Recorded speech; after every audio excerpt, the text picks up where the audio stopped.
குழந்தவரம் கேட்டதற்கு இந்த குளவி கல்ல நீர் எனக்கு தந்திருக்கீரு. சரி, நான் முதல்ல வரம் தானே கேட்டேன். இந்த மாமுண்டத்தை நீர் எனக்கு தரலாமா? அன்னைக்கு சொன்ன பார்வதி, புருஷன் அப்படிதான் இருப்பான், மணி குழந்தை அப்படிதான் இருக்கும். அது அன்னைக்கே சொன்னேன். அது 8 நாளையில கேட்டேன். அது 8 நாளைக்குள்ள கேட்டேன். ஆமா, 8 நாளைக்குள்ள பிள்ளை எப்படிதாமா இருக்கும்? எடுத்து சொன்னேன். சரி, எனக்கு எப்படி இருந்தாலும் கேட்டா உடனே கொடுத்தாச்சு. எனக்கு குழந்தைதான் வேணும்னு கேட்டேன். ஆமா, அது எப்படி இருக்குன்னு என்னெல்லாம் நீ கேட்கவில்லை, எப்படிதான் பிரச்சனை கேட்டேன்.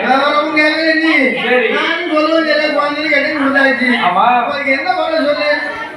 ஏமா பார்வதி, 10 மாதம் முற்று பெற்று பிறக்கக்கூடிய பிள்ளையே அரைகுறையா தான் பிறக்கு. சரி, அதனால 8 நாள்ல பிறக்க பிள்ளை இப்படிதான் இருப்பான். ஆமா, 8 நாளைக்குள்ள பிறக்க பிள்ளை இப்படிதான் இருக்கும். அப்படி பகவான் சொல்ல பார்வதா தேவி என்ன சொல்லுதா?